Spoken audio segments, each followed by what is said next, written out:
بسم اللہ الرحمن الرحیم۔ آپ دیکھ رہے ہیں ہمارا یوٹیوب چینل روحانی دستک، جہاں پر موجود ہے آپ احباب کے لیے قرآن و حدیث کی روشنی میں آسان اور مجرب اوراد و وظائف، جن کے ذریعے آپ اپنے تکالیف اور پریشانیوں سے چھٹکارا حاصل کر سکتے ہیں۔ اگر آپ کسی سخت قسم کے جادو یا سحر کا شکار ہیں اور عرصہ دراز سے اس کا علاج کرواتے آ رہے ہیں مگر آپ کے جادو کا توڑ نہیں ہوتا، تو اب آپ کا جادو باقی نہیں رہے گا۔ کلام مجید فرقان حمید کی سورہ مبارکہ آپ اس کو ہمارے بتائے ہوئے طریقے سے پڑھیں گے، انشاءاللہ 7 دن میں آپ کو افاقہ ہوگا۔ اگر کوئی بہن کوئی بھائی شادی کے قابل ہو گیا ہے اور رشتوں کی وجہ سے پریشان ہے، اچھے اور نیک رشتے نہیں آتے، مناسب رشتے نہیں ملتے، تو اب شادی کے لیے مناسب رشتے بھی مل جائیں گے اور اچھا رشتہ طے ہو جائے گا۔ کلام مجید فرقان حمید کی سورہ مبارکہ جس کا نام سورہ طٰہٰ ہے، اگر آپ جادو کا شکار ہیں تو روزانہ بعد نماز ظہر 1 مرتبہ سورہ طٰہٰ پڑھ کر پانی پہ دم کر کے اس کا پانی خود پی لیجئے، یا آپ کے گھر میں کوئی اس کا شکار ہے تو اس کا پانی دم کر کے اس کو پلائیے۔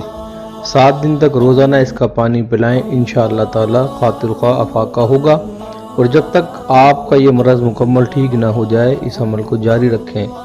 اسی طرح اگر شادی میں رکاوٹ ہے اور اچھا اور نیک رشتہ درکار ہے تو اس کے لیے 21 مرتبہ روزانہ سورہ طٰہٰ کی تلاوت کیجئے۔ کوئی بھی وقت جو مناسب جو آپ کو میسر ہو اس وقت کے اندر سورہ طٰہٰ 21 مرتبہ پڑھ کر اچھے اور نیک رشتے کے لیے دعا کیجئے۔ رشتے میں جو کوئی بندش ہوگی، جو کوئی رکاوٹ ہوگی وہ دور ہو جائے گی اور انشاءاللہ تعالی نیک اور اچھا رشتہ میسر آ جائے گا۔ ایک اہم اور قیمتی نقطہ اوراد و وظائف کے سلسلے میں ہمیشہ یاد رکھیں، وظیفے اسی وقت صحیح فائدہ پہنچاتے ہیں اور اسی وقت ان کی صحیح تاثیر ہمیں ملتی ہے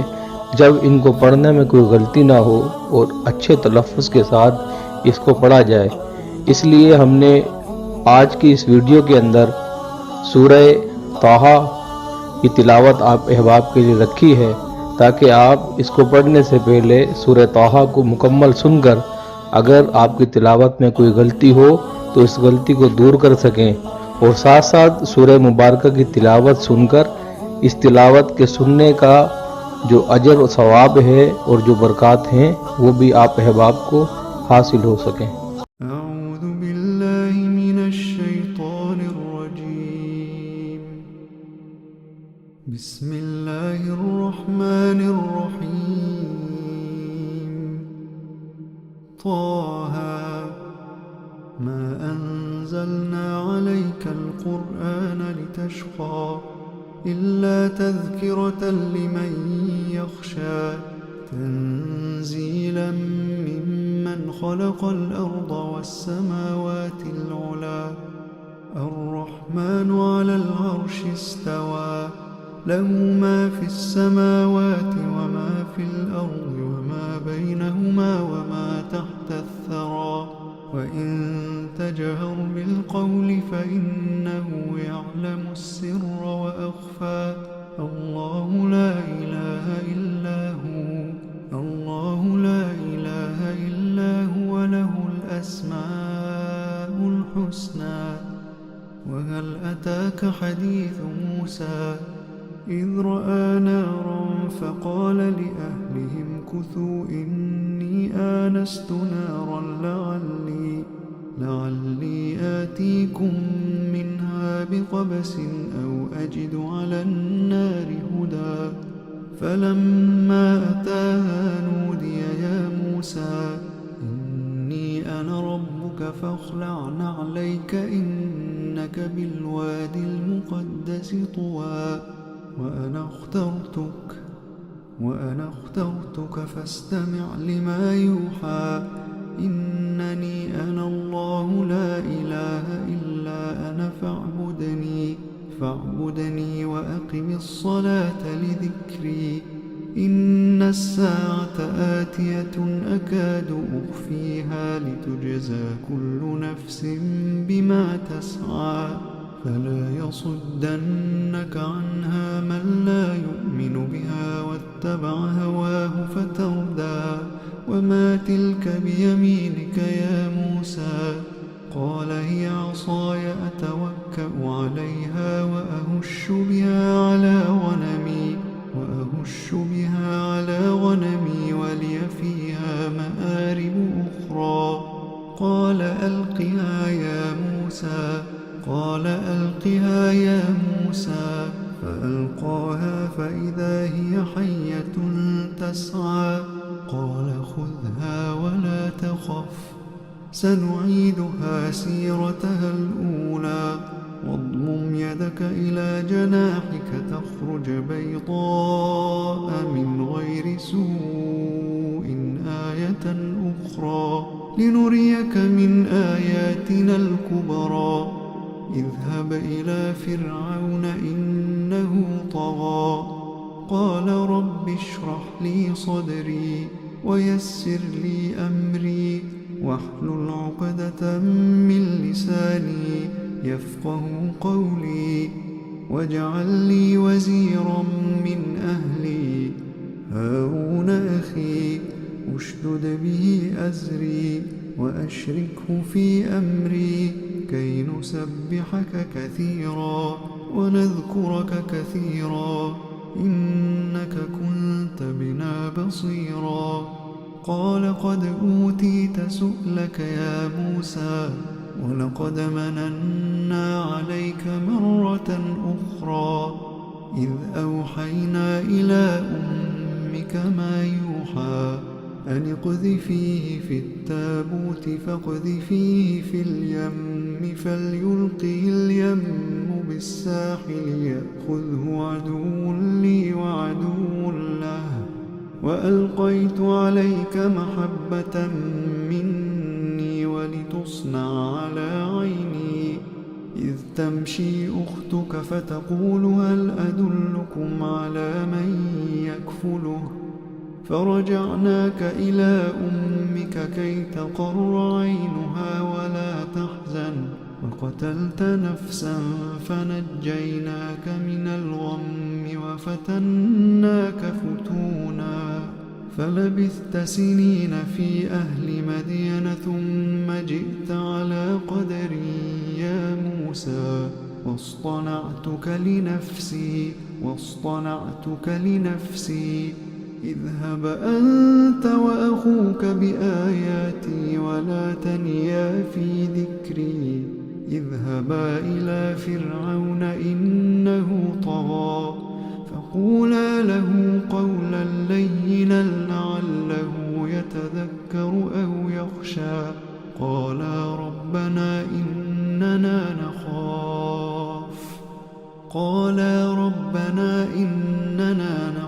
أن يفرط علينا أو أن يطغى قال لا تخافا إنني معكما أسمع وأرى فأتياه فقولا إنا رسولا ربك فأرسل معنا بني إسرائيل ولا تعذبهم قد جئناك بآية من ربك والسلام على من اتبع الهدى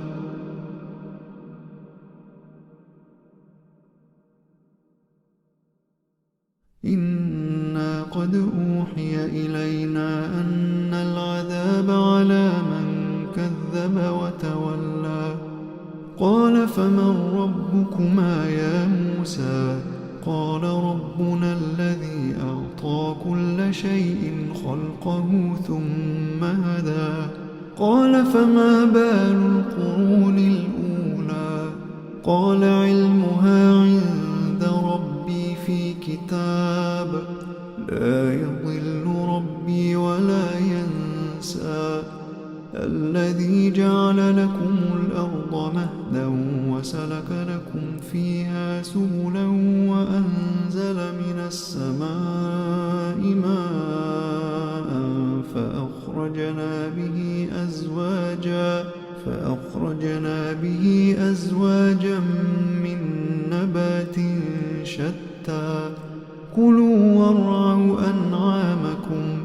إن في ذلك لآيات لأولي النهى منها خلقناكم وفيها نعيدكم ومنها نخرجكم تارة أخرى ولقد أريناه آياتنا كلها فكذب وأبى قال أجئتنا لتخرجنا من أرضنا بسحرك يا موسى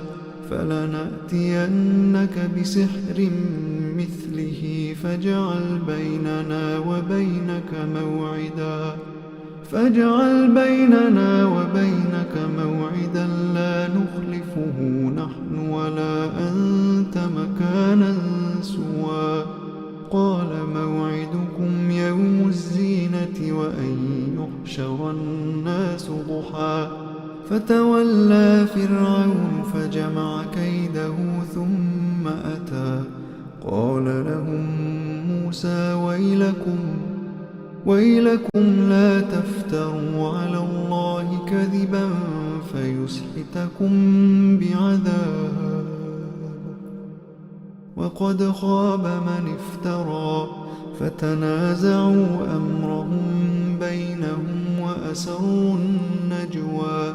قالوا إن هذان لساحران يريدان أن يخرجاكم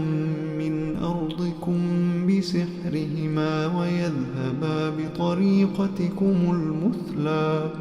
فأجمعوا كيدكم ثم أتوا صفا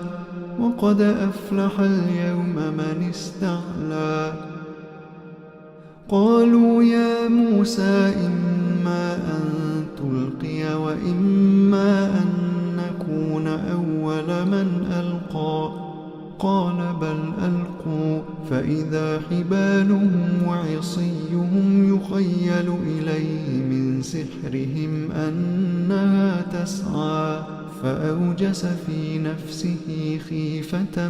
موسى قلنا لا تخف إنك أنت الأعلى وألق ما في يمينك تلقف ما صنعوا إنما صنعوا كيد ساحر ولا يفلح الساحر حيث أتى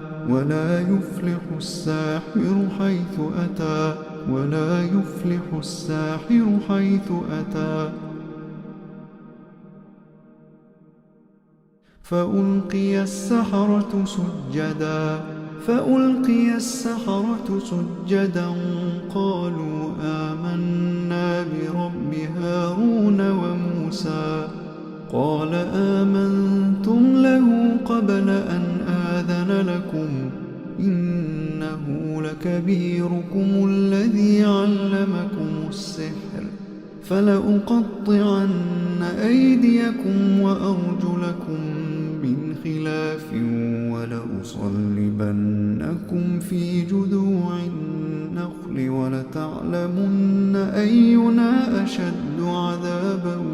وأبقى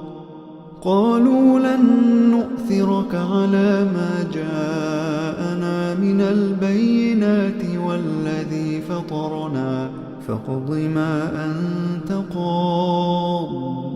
إنما تقضي هذه الحياة الدنيا إنا آمنا بربنا ليغفر لنا خطايانا وما أكرهتنا عليه من السحر والله خير وأبقى إنه من يأت ربه مجرما فإن له جهنم لا يموت فيها ولا يحيا ومن يأته مؤمنا قد عمل الصالحات فأولئك لهم الدرجات العلى جنات عدن تجري من تحتها الأنهار خالدين فيها جنات عدن تجري من تحتها الأنهار خالدين فيها وذلك جزاء من تزكى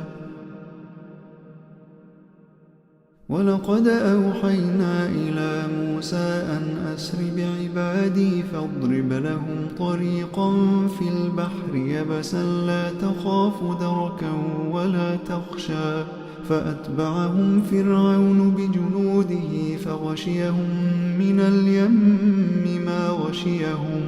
وأضل فرعون قومه وما هدى يا بني إسرائيل قد أنجيناكم من عدوكم وواعدناكم جانب الطور الأيمن ونزلنا عليكم المن والسلوى كلوا من طيبات ما رزقناكم ولا تطغوا فيه فيحل عليكم غضبي ومن يحلل عليه غضبي فقد هوى وإني لغفار لمن تاب وآمن وعمل صالحا ثم اهتدى وما أعجلك عن قومك يا موسى قال هم أولئك على أثري وعجلت إليك رب لترضى قال فإنا قد فتنا قومك من بعدك وأضلهم السامري فرجع موسى إلى قومه غضبان أسفا قال يا قوم ألم يعدكم ربكم وعدا حسنا أفطال عليكم العهد أم أردتم أن يحل عليكم غضب من ربكم فأخلفتم موعدي قالوا ما أخلفنا موعدك بملكنا ولكننا حملنا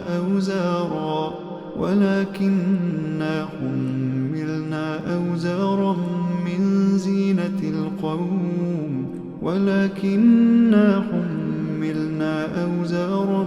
من زينة القوم فقذفناها فكذلك ألقى السامري فأخرج لهم عجلا جسدا له خوار فقالوا هذا إلهكم وإله موسى فنسي أفلا يرون ألا يرجع إليهم قولا ولا يملك لهم ضرا ولا نفعا ولقد قال لهم هارون من قبل يا قوم إنما فتنتم به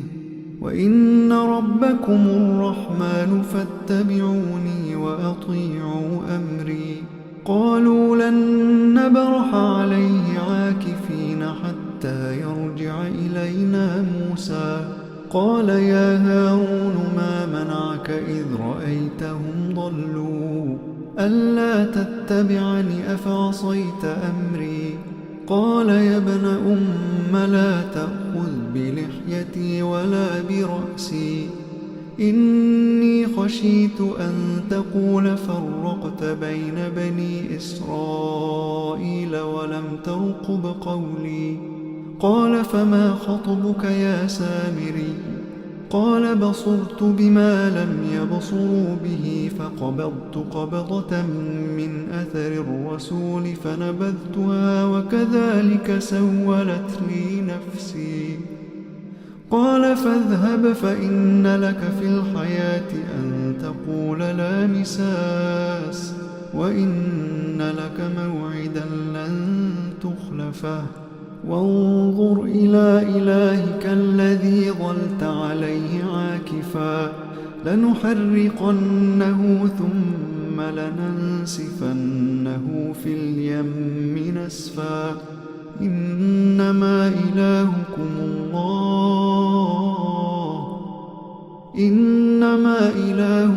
الله الذي لا إله إلا هو وسع كل شيء علما كذلك نقص عليك من أنباء ما قد سبق وقد آتيناك من لدنا ذكرا من أعرض عنه فإنه يحمل يوم القيامة وزرا خالدين فيه وساء لهم يوم القيامة حملا يوم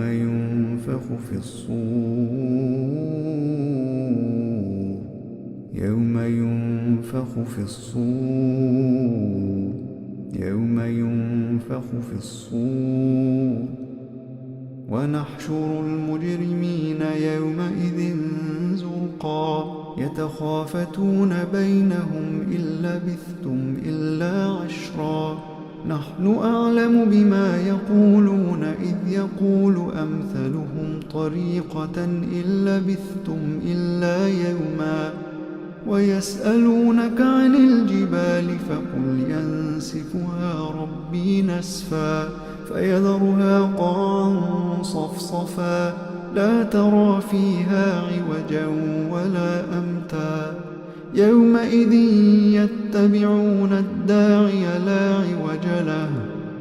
وخشعت الأصوات للرحمن فلا تسمع إلا همسا يومئذ لا تنفع الشفاعة إلا من أذن له الرحمن ورضي له قولا يعلم ما بين أيديهم وما خلفهم ولا يحيطون به علما وعنت الوجوه للحي القيوم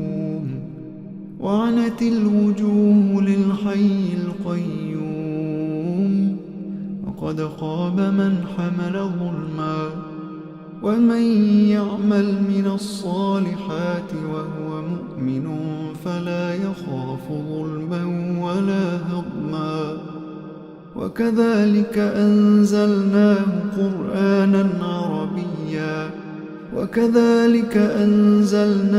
قرآنا عربيا وصرفنا فيه من الوعيد لعلهم يتقون أو يحدث لهم ذكرا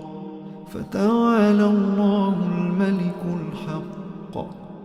ولا تعجل بالقرآن من قبل أن يقضى إليك وحيه وقل رب زدني علما ولقد عهدنا إلى آدم من قبل فنسي ولم نجد له عزما وإذ قلنا للملائكة اسجدوا لآدم فسجدوا إلا إبليس أبى فقلنا يا آدم إن هذا عدو لك ولزوجك فلا يخرجنكما من الجنة فتشقى إن لك ألا تجوع فيها ولا تعرى وأنك لا تظمأ فيها ولا تضحى فوسوس إليه الشيطان قال يا آدم هل أدلك على شجرة الخلد وملك لا يبلى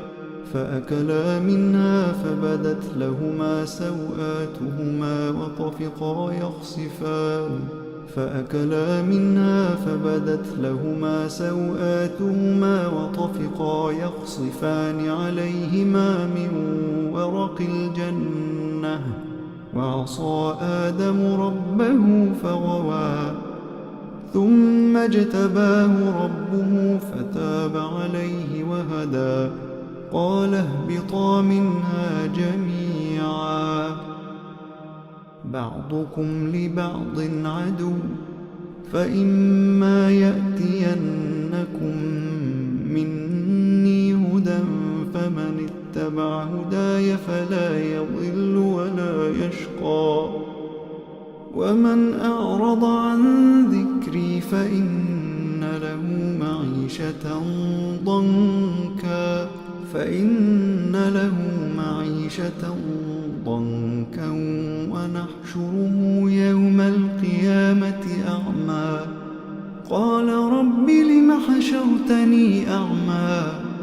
قال رب لم حشرتني أعمى وقد كنت بصيرا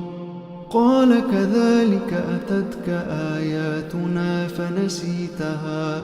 وكذلك اليوم تنسى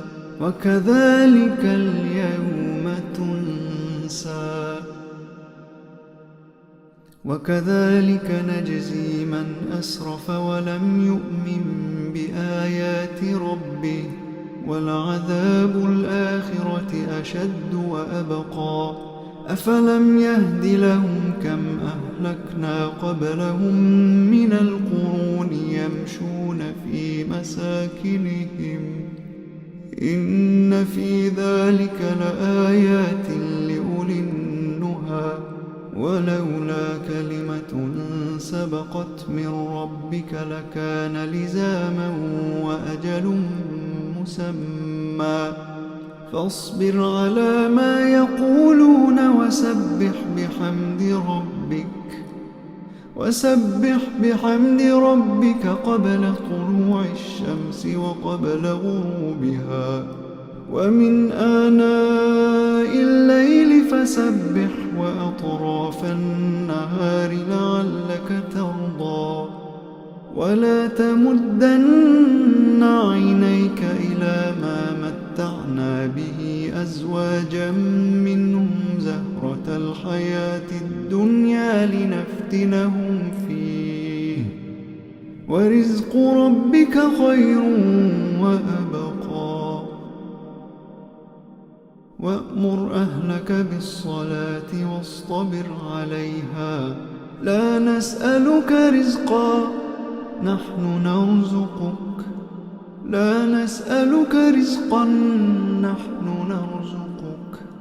والعاقبة للتقوى وقالوا لولا يأتينا بآية من ربه أولم تأتهم بينة ما في الصحف الأولى ولو أنا أهلكناهم بعذاب من قبله لقالوا ربنا لولا أرسلت إلينا رسولا فنتبع آياتك من قبل أن نذل ونخزى قل كل متربص فتربصوا فستعلمون من أصحاب الصراط السوي ومن اهتدى। अगर आपको हमारी आज की वीडियो पसंद आई हो तो हमारे चैनल को सब्सक्राइब करें, बेल आइकन को प्रेस करें ताकि हमारी हर नई आने वाली वीडियो आपको बर वक्त हासिल हो सके। चैनल को लाइक कीजिए, कमेंट्स कीजिए और शेयर कीजिए। शुक्रिया।